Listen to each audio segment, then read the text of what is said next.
আলোচনা করতে চাই এবং এই আলোচনা পুরোটাই বিপিএল কেন্দ্রিক। বাংলাদেশ ক্রিকেট বোর্ডের flagship programme BPL governing council গেল প্রায় 1 বছরে 3বার চেঞ্জ হয়েছে। কখনো আমরা দেখেছি ফারুক আহমেদকে এটার নেতৃত্বে, তার পরবর্তী সময় আমরা দেখলাম যে ফারুক আহমেদ যখন চলে গেলেন মাহবুব ভাই এটার দায়িত্বে আসলেন এবং তার পরবর্তী সময় মানে বর্তমানে কোচ প্রেসিডেন্ট আমিনুল ইসলাম বুলবুল বিপিএল গভর্নিং কাউন্সিলের দায়িত্বে রয়েছেন। সো যেই মানুষগুলোকে আমরা আসলে বিপিএল গভর্নিং কাউন্সিল বা বিপিএল অ্যারেঞ্জমেন্টের সাথে জড়িত যে স্পেসিফিক হাই প্রোফাইল কমিটি রয়েছে সেই কমিটির দায়িত্বে দেখেছি, তারা সবাই বাংলাদেশ ক্রিকেট বোর্ডের সেই সময়ের বা এই সময়ের বাস্তবতায় প্রভাবশালী। কিন্তু বিপিএল এর পরবর্তী আসর নিয়ে কিংবা বিপিএল এর প্রিভিয়াস এক্সপেরিয়েন্সেস নিয়ে যে ধরনের আমাদের অভিজ্ঞতা রয়েছে তাতে যে খুব বেশি ভালো আলামত পাওয়া যাচ্ছে তা না।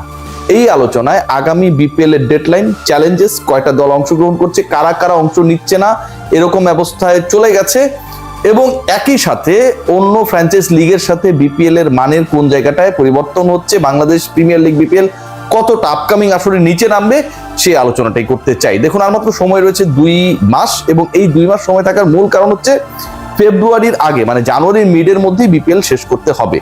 দুটা কারণ, একটা হচ্ছে আপনি জানুয়ারি মিডের মধ্যে যদি শেষ করতে না পারেন, বিপিএল এর সাথে আপনারা সবাই জানেন যে আইন শৃঙ্খলা রক্ষাকারী বাহিনীর একটা সংযোগ রয়েছে।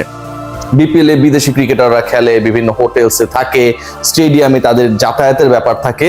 ওভারঅল সবকিছু মিলিয়ে যারা আইন শৃঙ্খলা রক্ষার সাথে জড়িত গোয়েন্দা সংস্থা সবার একটা প্রোঅ্যাক্টিভ ইনভলভমেন্ট থাকে।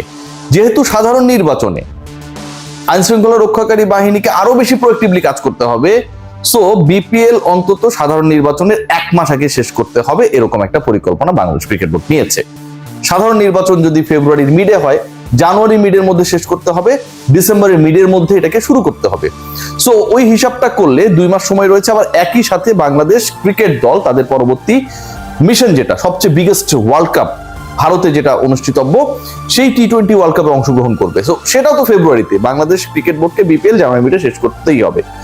জানুয়ারির মিডে শেষ করার যে ডেডলাইন এবং বিপিএল শুরুর যে ডেডলাইন, ওই জায়গাটায় গিয়ে এই মুহূর্তে ক্রিকেট বোর্ড খটকা খেয়েছে, আঘাত পেয়েছে।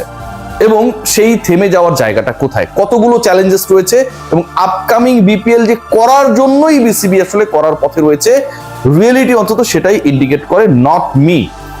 প্রথম বিষয় যেটা সেটা হচ্ছে আপকামিং বিপিএল এর চ্যাম্পিয়ন টিম ফরচুন বরিশাল থাকছে না। সিরিয়াসলি, ফরচুন বরিশাল যদি আপকামিং বিপিএল এ না থাকে, ফরচুন বরিশাল ডেফিনেটলি টানা 3টা ফাইনাল খেলেছে, সবশেষ 2টাতে চ্যাম্পিয়ন হয়েছে। বড় বড় ক্রিকেটারদেরকে তারা নিয়ে এসেছে।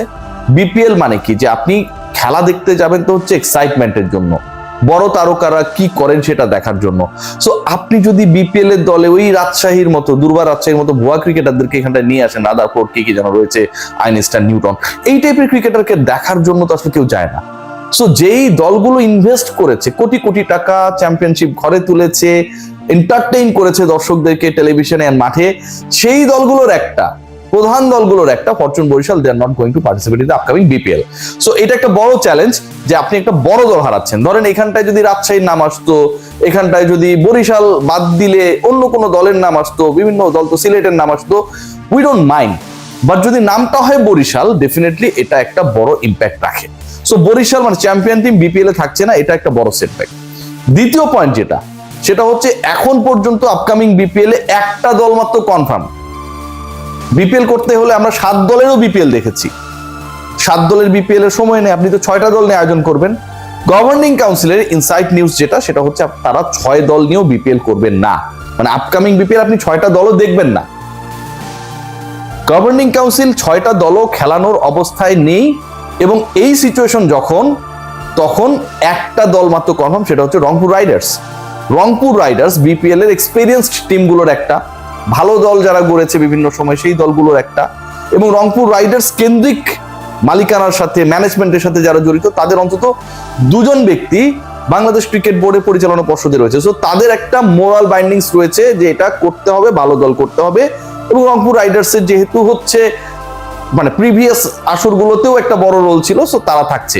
কিন্তু রংপুর রাইডার্স ছাড়া অন্য দলগুলো সিচুয়েশন, ঢাকার যে দলটা খেলবে বা ঢাকা ক্যাপিটাল সিটিকে তো আপনি বাদ দিয়ে বিপিএল করবেন না, সেখানটায়ও ইন্টারেস্টিংলি লাস্ট যে ফ্র্যাঞ্চাইজিটা ছিল সেই ফ্র্যাঞ্চাইজি থাকছে না। তাদের ইন্টিগ্রিটি নিয়ে বিভিন্ন সময় বিভিন্ন গণমাধ্যমে সংবাদ এসেছে, এটা আমার খবর না। সো ঢাকা থাকছে না। চিটং এর সাথে একটা লিগ্যাল টানাপোড়েন বাংলাদেশ ক্রিকেট বোর্ডের, এবং এটা এখনো ক্লিয়ার না। ক্রিকেট বোর্ড তাদের সাথে তাদের সম্পর্কটা এখন পর্যন্ত ক্লিয়ারলি ডেসক্রাইব করে নাই, যেটাও কিন্তু প্যাথেটিক। ভালো খারাপ আপনাকে তো বলতে হবে। সো চিটং এ কিংস, যারা চিটং কিংস এর দায়িত্বে অনেক বছর পর তারা বিপিএল এ কামব্যাক করেছিল সামির কাদের চৌধুরীদের দল, সেই তারা থাকছে নাকি নতুন কেউ থাকছে? বিপিএল শুরুর অপেক্ষা মাত্র 2 মাসের, সেই ব্যাপারটাও কিন্তু অস্পষ্টতায় রয়েছে। রাজশাহীর টিম গত বিপিএল এ বাংলাদেশকে ডুবিয়েছে, তারা থাকবে না, নো ডাউট। ওর থেকে প্রিমিয়ার লিগের একটা দলকে বিপিএল খেলে দিলে তার থেকে ভালো ম্যানেজমেন্ট হবে। প্লেয়ার্স পেমেন্ট থেকে শুরু করে hotel issues and kitbags carrying into the trucks সবকিছু ঠিকঠাক থাকবে। কিন্তু রাজশাহী থাকছে না, সিলেটও নাকি থাকছে না। সো সিচুয়েশন যখন এরকম যে সিলেট নেই, রাজশাহী নেই, ঢাকা থাকবে না বা রাখা হবে না ঢাকাকে, যারা মালিকানা ছিলেন, ইন্টিগ্রিটি প্রশ্ন তৈরি হয়েছে। বরিশাল থাকছে না, যারা চ্যাম্পিয়ন টিম। চট্টগ্রামের সাথে বিসিবির সম্পর্ক কি, এটা বাংলাদেশ ক্রিকেট বোর্ড ক্লিয়ার করেনি এখন পর্যন্ত প্রপারলি। এই সিচুয়েশনে আপনি বিপিএল 2 মাসের মধ্যে আয়োজন করবেন কি করে, যখন আপনার হাতে মাত্র একটা দল? পয়েন্ট নাম্বার 3, যে পরবর্তী BPL, it's very much interesting মানে নিউজ আপনাদের সাথে শেয়ার করি। বাংলাদেশ ক্রিকেট বোর্ড নাকি প্ল্যান করছে যে 5 দলের বিপিএল করবে, এই আলোচনা আমরা শুনেছি। এখন যে সিচুয়েশন, তাতে বিপিএল এর দল সংখ্যা 5টা নাও হতে পারে, এবং সেক্ষেত্রে বিপিএল খেলবে মাত্র 4টা দল। 4টা দলের যদি আপনি বিপিএল করেন, দেখুন এখানকার সমস্যার জায়গাটা কোথায় কোথায়। প্রথম ব্যাপার যেটা, সেটা হচ্ছে আপনি ইনাফ লোকাল ক্রিকেটারদেরকে সুযোগ দেবেন না, কারণ আগে আমরা 7 দলেরও বিপিএল দেখেছি। সো 50% দল, অলমোস্ট 45% 42% দল আপনার কমে এলো। 42% বা 40% আপ যদি টিমস কমে আসে, তার মানে 40% লোকাল ক্রিকেটারের চান্সেস কমে যাচ্ছে। সেটা যদি হয়, তাহলে 4 দলের বিপিএল এ তো আপনার অনেক লোকাল ক্রিকেটারকে আপনি সুযোগ করে দিতে পারবেন না। বিপিএল কি শুধুমাত্র কিছু বিদেশি ক্রিকেটার নিয়ে আসবেন না ন্যাশনাল টিমে আশপাশে যারা খেলে তাদের জন্য? Definitely not. যদি সেটা না হয়, তাহলে 4 দলের বিপিএল এর পরিকল্পনাটা কার মাথা থেকে আসলো? কেন এই আলোচনাটা হচ্ছে? সেকেন্ড পয়েন্ট যেটা, you want to run a very competitive tournament before the world cup. So আপনি যদি 4টা দল নিয়ে খেলেন, তাহলে 4 দলে কি কম্পিটিটিভ টুর্নামেন্ট করা সম্ভব? 4টা দলে কোনোভাবেই কম্পিটিশন এখানটায় ক্যারি করবে না, কারণ বিপিএল এক্সাইটমেন্টটাই হচ্ছে কোন দলটা কোয়ালিফায়ারে যাবে, 1-2 কে হবে, কারা এলিমিনেট হবে, টপ 4 এ কারা থাকবে।